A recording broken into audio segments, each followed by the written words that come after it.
Welcome to my second video on spicy and aggressive attacking ways to play with one e4. Now, I'm trying to keep sort of some snappy ideas alive with the move e4. Not maybe the most traditional moves, but very dangerous gambit ways that you can play to get your opponent out of his preparation at early stage and pose him some very difficult questions. And these openings I've done in this range of videos are really all aimed against Black's most popular openings, and they all involve gambiting with White and playing, shall I say, in the old way. When I mean the old way, the old romantic fashion, like Paul Morphy would play, going straight for opponent's king. None of this positional rubbish. We're going to try to checkmate our opponent's king, end the game, finish the game quickly. And I've tried all these ideas out myself against top opposition. So they're not just for, lower level play. They can be played at all level. And this next idea is an idea that you can play against the Sicilian defense. Now, of course, there is a number of variations in the Sicilian that you can play, but they all involve a lot of theoretical knowledge. And this next idea, I'm going to coin the Delayed Wing Gambit. And it's an idea I first used this to get my first Grandmaster norm in the British Championships, I believe in 2003. And I used this to defeat Erica Maria, a strong ladies player from Scotland. And this worked perfect for me. It got me a Grandmaster norm. So I used it in one of the most important games of my life. So I'm really kind of trying to tell you what I preach. I'm not just telling you rubbish, which I don't play. I play this rubbish. No, it's not rubbish. I'm only joking. And the idea is after the move c5, you now play the kind of ridiculous looking a3. Now, you might be thinking, what on earth is this crazy move? Why on earth is White playing a3? Has Simon gone bonkers, finally? Well, I don't think so. It's not an idea of my own. It's an idea I saw. I think it first came to my attention by a Russian player who's brought out a book on this. But it's not really played at all. And again, it's an idea I think a lot of Black players will struggle to face. Now, what is White trying to do? The simple answer to that is White is trying to advance with b4. If White can advance with b4, you can try to distract Black's c-pawn away from the defense of the d4 square, and then you can gain control of the center with d4. So you're trying to swap a wing pawn, the pawn on b2, so you can gain a central pawn. So positionally founded, it makes quite a lot of sense, actually. Now, there are a number of ways that Black can play against this, obviously. A number of possibilities. And the aim of this video is to very quickly go through these ideas and to make sure you're comfortable playing against them. Now, the key ideas I'd say here are e6. This is one idea when Black tries to put double power on the b4 pawn. So e6 is a critical idea.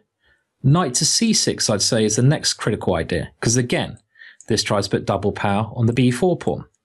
And in both of these variations, White has to be willing to sacrifice the pawn, but leading to phenomenal counterplay for, White.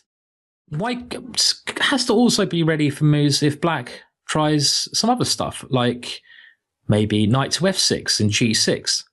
But we'll come to those later. First of all, let's start with the critical option. And one of those critical options is e6. And we're going to take a game between Hakon Strand with the white pieces versus Jack Young with the black pieces. And I think White played in perfectly against this e6 plan. So now you have to be brave. You have to go for this delayed wing gambit idea, and you have to play b4. This is the correct way to play. Now, it wouldn't make much sense if Black did not capture your pawn on b4 now. What's the point of Black's play unless he captures the pawn? So taking on b4, you recapture, and now bishop takes b4 leads to one of the starting critical positions. So Black has grabbed the pawn. What has White got in compensation? Well, you must start with bishop to b2. And this is one thing you can already see as an advantage of White's setup. The bishop on b2 is an incredibly strong piece, racing down towards g7. So this is a major threat. How does Black deal with that threat? Knight to f6 is the best move. Someone once played f6 against me, but I now played the very strong move e5. just trying to blast open the long diagonal. And my opponent resigned very quickly after pawn takes e5, and now queen to h5 check. If the black king moves, well, you don't want to move your king too early in the game. And after g6, queen takes e5, wins the rook on h8. So that's clearly not the best way for black to play. The much better move here is knight to f6. And now you have to try to create threats every move in this opening. And the way to do that here is by attacking the knight with e5. The knight should now come into the center, knight to d5. And again, this is a position we should discuss a little bit. What does white have in compensation? Well, for a start, black's pieces have moved away from the king side. They're all kind of venturing over to the queen side. The knight on d5 and the bishop on b4.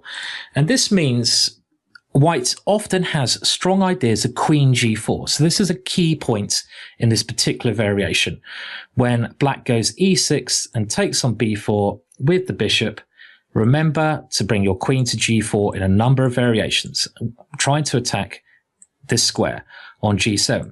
So this is one key point. Another key point is you can keep using your pawns to attack black's pieces. Let's just see that in action. For example, c4. Now black has to decide where he moves his knight. Does he go to c7, to b6, or to e7? In my opinion, knight to e7 is the best move. And against the move knight to e7, we'll come to that later on, white has to play in a different manner. But against both knight to b6 and knight to c7, white has a ridiculous move, which I think is an incredibly strong move. For example, knight to b6. Now, the ridiculously stupid but strong move here, I say stupid because it looks kind of crazy, is rook to a3. And this is key point number 2. You want to bring your queen to g4, but often in this variation, you want to bring your rook to a3 and across to g3 to attack the king side like this, or maybe h3. But after, of course, rook to a3, what happens if black takes a rook? Well, now you take with the bishop, and you have this bishop on a3 cutting across black's king. And black cannot castle now. Black's king is stuck in this square. And I'm on the verge of thinking this position is already winning for white. White's plans now include the idea we mentioned before, queen to g4. But also you have this massive square on d6 to come into. What piece should go to d6? Well, you could plonk your bishop on d6. Not a bad move. But there's a much better piece that would sit much more comfortably on the d6 square. What piece is that? Well, there's the knight on b1, of course. If this knight could come to d6, it would be very happy. So a very strong plan here is knight c3, knight e4, or b5, and then into d6. Devastating attack. So this position, very dangerous. I mean, let's have a look how Hakon's strand continued here. Well, queen h4 was played in the game by his opponent, and now he moved this knight into d6. He's trying to get it into the square. Knight to c6. White simply moved his other knight out, gaining a tempo against the queen. Queen to h5. And now, well, black wants to take on e5, so we might as well stop that plan. d4. And even though black is an exchange and pawn up, I just think he's powerless to white's attack because the d6 square and the bishop on a3. White has a monstrous attack. f6. The knight came into b5 as planned. King to f7, trying to castle somehow. White now took on f6. And the point is, if black takes with a pawn, we have knight to e5 check, winning the black queen. And after king takes f6, we can already see just how much danger the black king is in. White now played g4, great move. And after queen takes g4, the knight came into d6. And the point behind g4, the rook comes into play as well. And all the white's pieces attacking, and white won very quickly. Again, have a look at the notes to this game, the PGN to this game, if you want to look at this in more depth. But this just shows you some of the dangers involved with this variation. So let's quickly go through that again. So that was with a3, e6, and now b4. Now, if black takes on b4, what do you play? You have to create threats every move. So bishop b2, creating a threat against g7. Knight to f6, we create another threat, e5. The knight comes to d5. What do we do now? We create another threat, c4. Now, a rule to remember here, if the knight goes to c7 or to b6, we play the outrageous move, rook to a3. For example, it doesn't make any difference if the knight comes to c7 now. Knight to c7, we still play rook to a3. And similar things happen to black if he takes on a3. We go bishop takes a3. If black doesn't take this, let's say b6, well, now our rook swings over, something like rook g3. And if g6, we can even attack with h4 now. It's funny how both of the rooks are sitting very comfortably on these strange squares over here. For example, there's one game that continued h5, bishop to d3. Another key idea in this opening. The bishop sits very well on d3, where you're setting up threats against this square. Bishop b7, queen c2. Setting up a sacrifice on this square. And now white's knight does his typical route into the game, coming like this, with very good attacking chances for white. So if we go back, key point to remember from the opening, after the move c4, if the black knight goes to c7 or b6, rook a3 is played. Now, what happens if the knight goes to e7? Well, I'll very quickly show you an idea against this, so let's have a look. Now here, rook to a3 is not so strong. Why doesn't it work so well here? Well, if rook to a3 here, black can take on a3, and after bishop takes a3, black can castle, because the knight on e7 blocks out the bishop's route. So it's less effective here. So we can't play rook to a3 here, but now we can go back to our other plan, and we simply can attack with queen g4. Let me just put that position on the board. So that's after knight to e7, and now not rook to a3. Instead of that, queen to g4. And there's one game I found which continued queen b6, knight to c3, king f8, bishop d3. Again, as we saw before, the bishop well placed here. And all the white's pieces came into the attack quickly. Black's king in a very vulnerable place here. And okay, the game is not over now, but white has great compensation. So I think against this e6 move, which is critical, b4 is a very good response. But of course, black does not have to play e6. What else can he play? Well, the other key line is knight to c6. And knight to c6 here, you still have to go for delayed wing gambit b4. And I'll be honest, this is one of my favorite variations in this delayed gambit. I love this line for white. Okay, again, you give up the pawn on b4. Black takes this pawn. What do you do now? Well, bishop to b2 is less effective now because there's no threat. So in this position, you have to take advantage of another factor, and that factor is black's knight on b4. The black knight on b4 is exposed, so let's use that to attack. c3. The knight has lost a lot of tempo. It's gone c6, b4, back again, so we're gaining lots of tempo, and we need to take advantage of the center now, d4. Given a chance, we will go d5 and f4, just keep attacking that knight. So nearly everyone I play in this position plays d5 from black here, and this is the most common way to play for black. Now here, you have to remember the next two key moves. First, you take on d5, bringing the black queen out, and now knight to a3. This is the key move, knight to a3. And this is the move which on the surface is a little bit hard to see. But knight to a3, and your main idea now is knight to b5, knight to c7. A massive family fork. So this is the one idea you're trying to get to work here. And I already like white's position here. I think white has great compensation for the pawn. For example, one game I found continued e5. What do? Well, we continue with our plan. Knight to b5. Now, the threat of knight to c7 is very devastating here. I mean, for example, if black moves the queen back to defend against this, we just simply push on with d5. And one of the bonuses that we don't have an a pawn anymore, I mean, in a lot of positions, black might be able to play a6 here if white had a pawn on a2. But he can't play this now because there's always a pin on the a pawn. So we simply would win a piece here.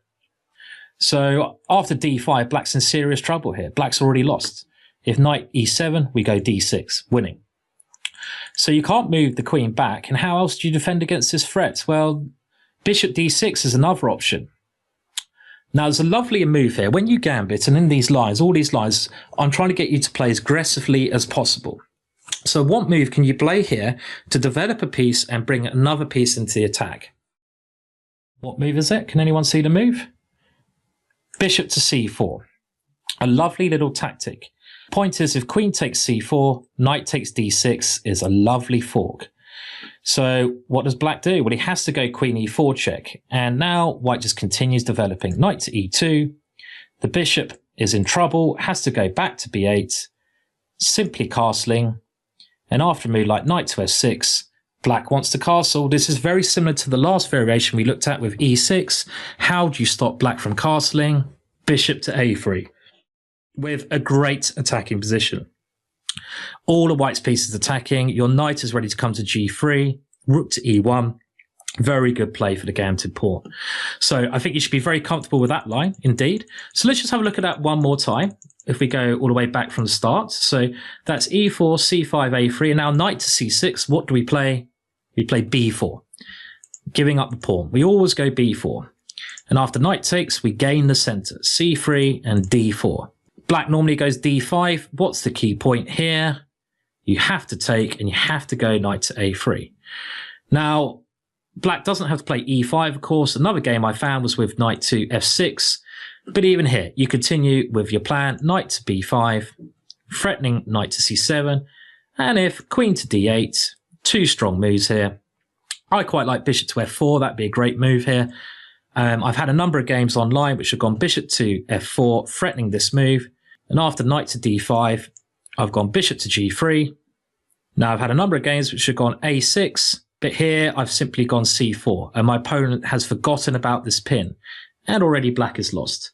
He can't move the knight on d5 because knight c7 will be winning. Very strong plan.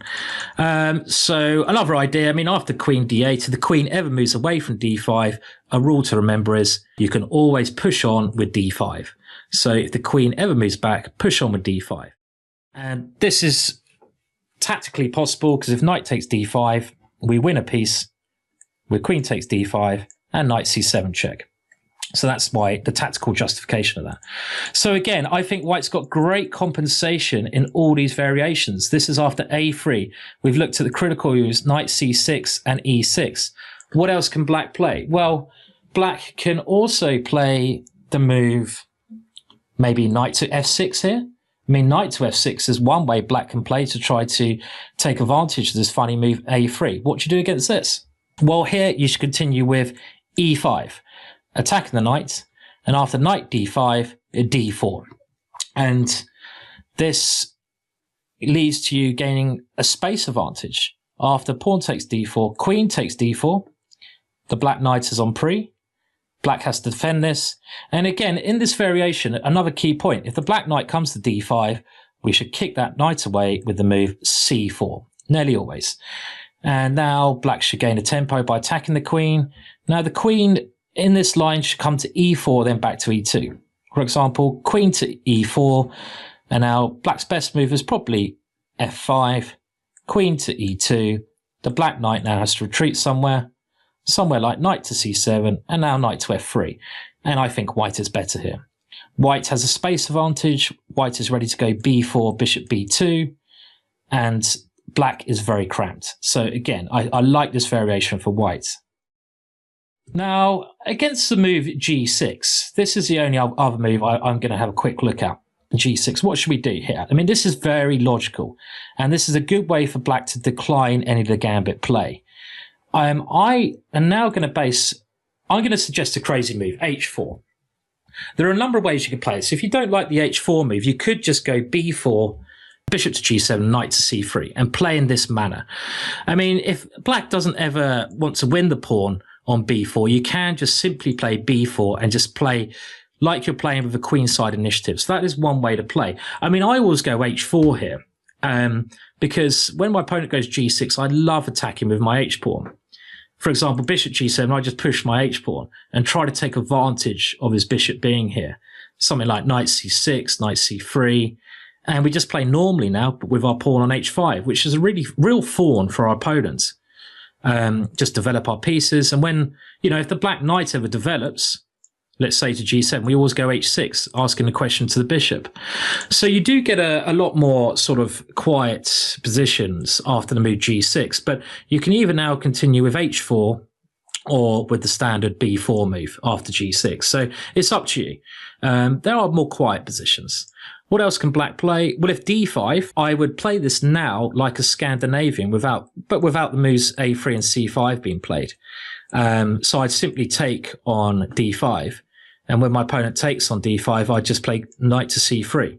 And if we compare this very quickly to the Scandinavian opening, which is e4, d5, when we take on d5, queen takes d5, the main difference is there's a pawn on c5 and a pawn on a3.